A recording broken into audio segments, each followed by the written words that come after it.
محترم ناظرین، ربیع الاول کا مبارک اور مسعود مہینہ اسلامی تاریخ کا وہ درخشاں اور روشن باب ہے جس نے تاریکیوں میں ڈوبی ہوئی انسانیت کو نور ہدایت سے سرفراز کیا۔ یہ وہ بابرکت ایام ہیں جن میں کائنات کے سب سے عظیم اور کامل انسان ہمارے پیارے نبی حضرت محمد مصطفیٰ صلی اللہ علیہ وسلم کی اس دنیا میں تشریف آوری ہوئی۔ اس مہینے کی شروعات کے ساتھ ہی فضاؤں میں ایک عجیب سی روحانیت، سکون اور طمانینت کا احساس رچ بس جاتا ہے۔ یہ مہینہ محض خوشیاں منانے کی حد تک محدود نہیں ہے، بلکہ یہ اپنے اندر نیکیوں، برکتوں اور رحمتوں کے بے شمار خزانے سموئے ہوئے ہے۔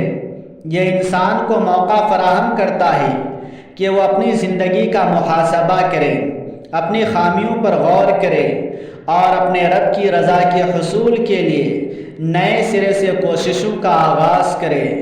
اکثر اوقات یہ بات سننے میں آتی ہے اور صدیوں سے سینہ بسینہ منتقل ہونے والی حکمت کے طور پر جانی جاتی ہے کہ ربیع الاول کے مہینے میں 5 مخصوص اشیاء کی خریداری انسان کو غریبی، محتاجی اور تنگدستی سے محفوظ رکھتی ہے۔ بظاہر یہ بات ایک عام سی رسم یا کوئی پرانا خیال معلوم ہوتی ہے، لیکن جب ہم ان اشیاء کی حقیقت اور ان کے پس پردہ چھپے ہوئے گہرے روحانی فلسفے پر غور کرتے ہیں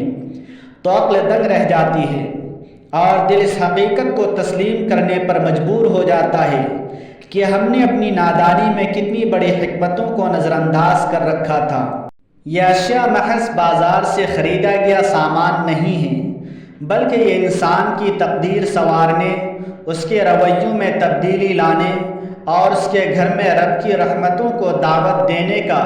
ایک نہایت پراثر اور خاموش ذریعہ ہے۔ ان بابرکت اور روحانیت سے لبریز اشیاء کی فہرست میں سب سے پہلا نام گڑ کا آتا ہے۔ گڑ بظاہر ایک انتہائی سادہ، بے رنگ اور معمولی سی چیز معلوم ہوتا ہے۔ اس کی نہ تو کوئی پرکشش پیکنگ ہوتی ہے اور نہ ہی اس کے اشتہارات ٹیلی ویژن کی زینت بنتے ہیں، لیکن اس کی یہی سادگی اور خالص پن اللہ تبارک و تعالیٰ کی بارگاہ میں بے حد مقبول ہے۔ آج کس مشینی اور مصنوعی دور میں جہاں ہم نے اپنی زندگیوں کو برانڈیز اور دکھاوے کی بھینٹ چڑھا دیا ہے، گڑ ہمیں ہمارے اصل کی طرف واپس بلاتا ہے۔ ہم نے مصنوعی مٹھاس، نت نئی مٹھائیوں اور رنگ برنگے ذائقوں کو تو اپنا لیا، لیکن اس نام نہاد ترقی کے نتیجے میں ہمارے لہجوں کی مٹھاس ختم ہو گئی، رشتوں میں تلخی آ گئی اور دلوں کا سکون چھن گیا۔ گڑ کی خریداری اور اس کا استعمال دراصل اس بات کا استعارہ ہے کہ انسان اپنی نیتوں کو خالص کرے۔ بزرگان دین فرماتے ہیں کہ جب کوئی شخص ربیع الاول کے مہینے میں گڑ خرید کر اسے اپنے اہل و عیال، عزیز و اقارب اور بچوں میں اس نیت کے ساتھ تقسیم کرتا ہے کہ اے پروردگار، جس طرح اس گڑ میں ایک قدرتی اور خالص مٹھاس ہے، اسی طرح ہمارے رزق، ہمارے اخلاق اور ہمارے خاندانی رشتوں میں بھی محبت اور شیرینی پیدا فرما دے، تو اس کے گھر سے بے سکونی، جھگڑے اور تناؤ کے بادل چھٹنے لگتے ہیں۔ گڑ کا استعمال انسان کو تکبر اور غرور سے نکال کر سادگی اور عاجزی کی طرف لاتا ہے، اور یہی عاجزی رزق کے بند دروازوں کو کھولنے کی سب سے بڑی کنجی ہے۔ اس کے بعد دوسری اہم چیز جس کی خریداری کی خاص طور پر تلقین کی جاتی ہے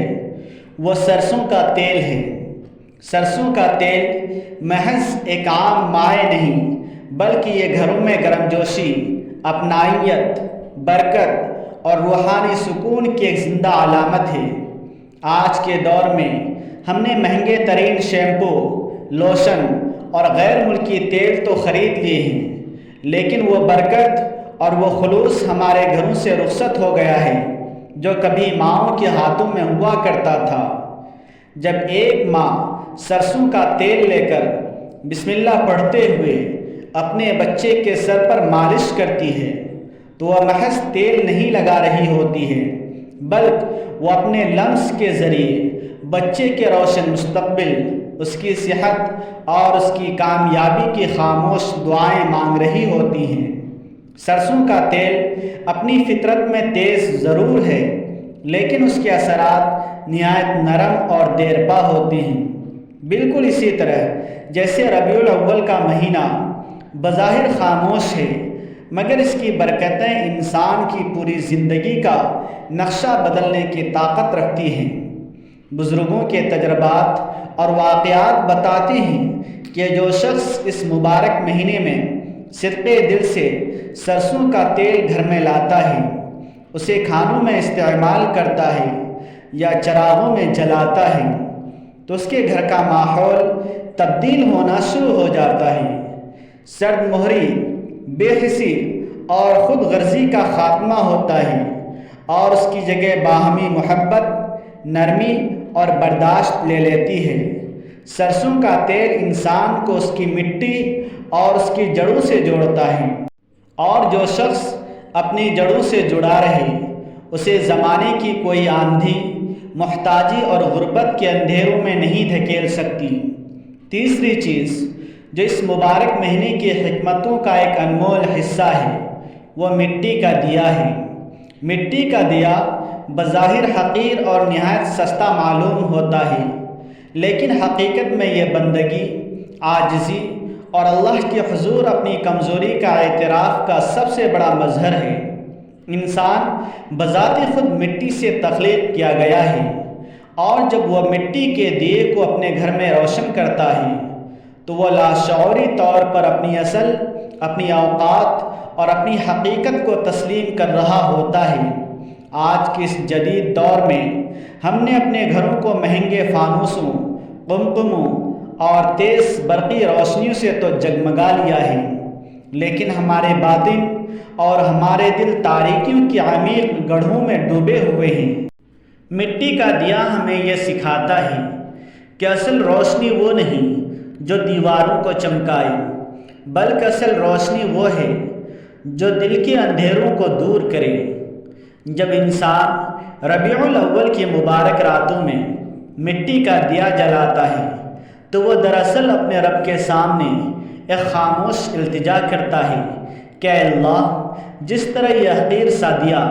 تاریکی کا سینہ چاک کر کے روشنی پھیلا رہا ہے، اسی طرح میرے دل سے حسد، کینہ، بغض اور ناشکری کے اندھیروں کو مٹا کر اسے اپنے نور سے منور فرما دے۔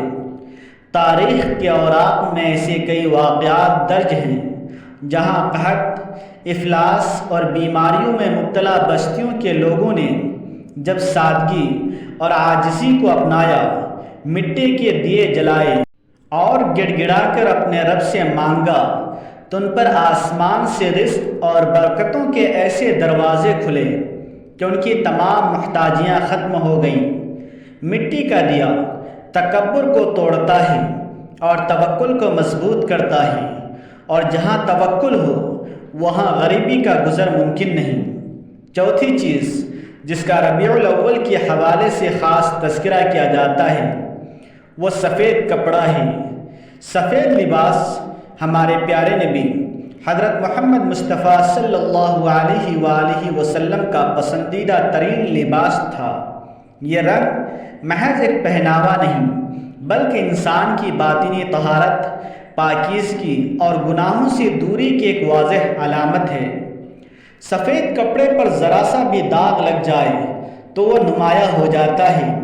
بالکل اسی طرح انسان کا دل بھی جب گناہوں کی سیاہی سے پاک ہوتا ہے تو اس پر کی جانے والی چھوٹی سی غلطی بھی اسے بے چین کر دیتی ہے۔ آج ہم نے نت نئے فیشن، شوق اور چمکدار رنگوں اور مہنگے برانڈز کو اپنی کامیابی اور برتری کا معیار بنا لیا ہے، لیکن ان رنگین لباسوں کے نیچے چھپے ہوئے ہمارے دل کتنے سیاہ اور کتنے زنگ آلود ہو چکے ہیں، اس پر ہم کبھی غور نہیں کرتے۔ ربیع الاول میں سفید کپڑے کی خریداری کا مقصد دراصل خود کو اللہ کے حضور پیش کرنے کی تیاری ہے۔ یہ اس بات کا عزم ہے کہ بندہ اپنی زندگی سے ریاکاری، دکھاوے اور منافقت کے غلاف اتارنا چاہتا ہے اور ایک سچے، کھڑے اور خالص مسلمان کی حیثیت سے جینا چاہتا ہے۔ جو شخص اس مہینے میں سفید کپڑا خریدتا ہے، اسے پہن کر اللہ کے حضور سجدہ ریز ہوتا ہے اور اپنے گناہوں کی معافی مانگتا ہے تو اس کے دل کا بوجھ ہلکا ہو جاتا ہے، اس کی دعاؤں میں وہ تاثیر پیدا ہو جاتی ہے جو براہ راست عرش سے جا ٹکراتی ہے۔ سفید رنگ انسان کو سادگی سکھاتا ہے اور اس کے اندر سے نفسانی خواہشات اور نمود و نمائش کی بتوں کو پاش کر دیتا ہے۔ پانچویں اور آخری چیز جو اس فہرست کو مکمل کرتی ہے وہ نمک ہے۔ نمک زندگی کے توازن، قناعت، حفاظت اور شکر گزاری کی ایک نہایت طاقتور علامت ہے۔ جس طرح کھانے میں تمام قیمتی مصالح موجود ہوں مگر نمک کی کمی ہو تو کھانا بے ذائقہ ہو جاتا ہے، بالکل اسی طرح اگر انسان کے پاس دنیا بھر کی دولت، آسائشیں اور وسائل موجود ہوں لیکن اس کے دل میں قناعت اور اللہ کا شکر نہ ہو تو اس کی زندگی بے مزہ، بے سکون اور بے برکت ہو کر رہ جاتی ہے۔ ربیع الاول میں نمک کی خریداری اس بات کا اعلان ہے کہ ہم اللہ کی دی ہوئی نعمتوں، چاہے وہ بظاہر کتنی ہی چھوٹی اور معمولی کیوں نہ لگیں، ان کی بھرپور قدر کرتی ہیں۔ نمک رشتوں میں وفاداری، پاسداری اور اعتدال سکھاتا ہے۔ بزرگوں کا ماننا تھا کہ جو گھرانہ نمک جیسی بظاہر عام شے کی قدر کرنا جانتا ہے، اللہ تعالیٰ اس گھرانے سے کبھی اپنی خاص نعمتیں نہیں چھینتا۔ آج ہماری پریشانیوں کی سب سے بڑی وجہ یہ ہے کہ ہماری نگاہیں ہمیشہ ان چیزوں پر لگی رہتی ہیں جو ہمارے پاس نہیں ہیں اور ہم ان بے شمار نعمتوں کو فراموش کر بیٹھتے ہیں جو اللہ نے ہمیں عطا کر رکھی ہیں۔ نمک ہمیں شکر کے اس مقام پر لاتا ہے جہاں انسان ہر حال میں اپنے پروردگار کا راضی برضا بندہ بن جاتا ہے۔ اور یاد رکھیے، جو شخص شکر گزار ہوتا ہے اللہ تعالیٰ اس کے رزق میں اتنی وسعت اور برکت عطا فرماتا ہے کہ تنگی اور محتاجی اس کے سائے سے بھی دور بھاگتی ہے۔ ان 5 اشیاء کا ذکر محض ایک تمثیل اور ایک روحانی تربیت کا حصہ ہے۔ ربیع الاول کی اصل روح اور اس کا حقیقی پیغام یہ ہے کہ ہم اپنے قول و فعل، اپنے کردار اور اپنے اخلاق کو حضرت محمد صلی اللہ علیہ وآلہ وسلم کی سیرت کے سانچے میں ڈھالیں۔ صرف زبانی محبت کے دعوے، گھروں کی ظاہری سجاوٹ اور وقتی محافل کا انعقاد کافی نہیں ہے، بلکہ اصل تقاضا یہ ہے کہ ہمارے معاملات میں دیانتداری ہو، ہماری زبان پر سچائی ہو، ہمارے دلوں میں غریبوں، یتیموں اور مسکینوں کے لیے ہمدردی ہو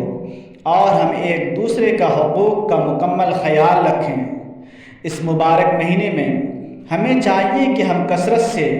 درود و سلام کا نذرانہ بارگاہ رسالت مآب صلی اللہ علیہ وآلہ وسلم میں پیش کریں، قرآن پاک کی تلاوت کو اپنا معمول بنائیں اور اپنے بچوں کو رسول اللہ صلی اللہ علیہ وآلہ وسلم کی حیات طیبہ اور ان کی عظیم الشان اخلاق سے روشناس کرائیں۔ جب ہم اپنی زندگیوں میں سادگی، عاجزی، قناعت، طہارت اور شکر کو اپنا لیں گے، جن کی نمائندگی یہ 5 اشیاء کرتی ہیں، تو یقین جانیے کہ اللہ تعالی ہمارے گھروں کو رزق حلال، ذہنی سکون، خاندانی ہم آہنگی اور دائمی برکتوں کا گہوارہ بنا دے گا۔ غریبی اور تنگدستی محض مال کے نہ ہونے کا نام نہیں ہے، بلکہ یہ دل کے بے سکون اور نیت کے کھوٹے ہونے کا نام ہے۔ اللہ رب العزت ہم سب کو اس بابرکت مہینے کی حقیقی فضیلتوں سے مستفید ہونے، ظاہری و باطنی سادگی اختیار کرنے اور خاتم النبیین حضرت محمد صلی اللہ علیہ وآلہ وسلم کی سنتوں پر کامل طور پر عمل پیرا ہونے کی توفیق عطا فرمائے، تاکہ ہماری دنیا بھی سنور جائے اور آخرت بھی محفوظ ہو سکے۔ آمین۔